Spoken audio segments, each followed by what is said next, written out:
প্রশ্রয় দিচ্ছি না এবং আগামী দিনে যখন আমরা রাজপথে থাকবো আমরা সুশৃঙ্খল অবস্থানে থাকার চেষ্টা করব এবং আমরা জানি আমাদের বাংলাদেশের প্রতিটি মানুষ সহৃদয়বান, তারা এটিকে সাধারণভাবেই দেখবে।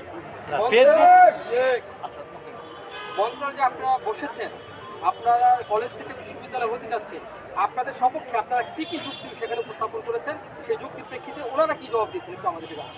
সবচাইতে যেটি গুরুত্বপূর্ণ বিষয়, ঢাকার উত্তরে একই সাথে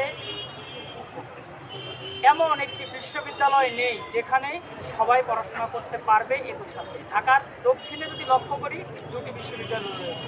গঠন কাঠামোর দিক থেকে তিতুমিরকে শুধু সংস্কার করলে বিশ্ববিদ্যালয়ে রূপান্তরিত করা যায় এবং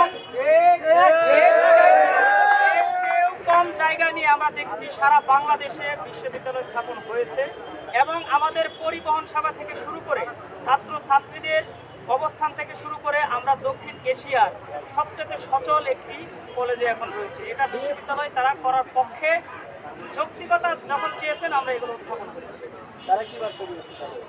তারা বার্তা দিয়েছে আমাদেরকে এটি সম্ভব, অসম্ভব বলে আসলে কিছুই নেই।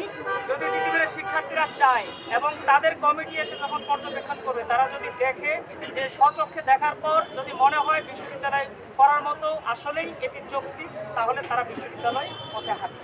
ঢাকা বিশ্ববিদ্যালয় অধিবেশন থাকতে আপনাদের কি কি সমস্যা এবং সংকট আপনারা ফিল করছেন?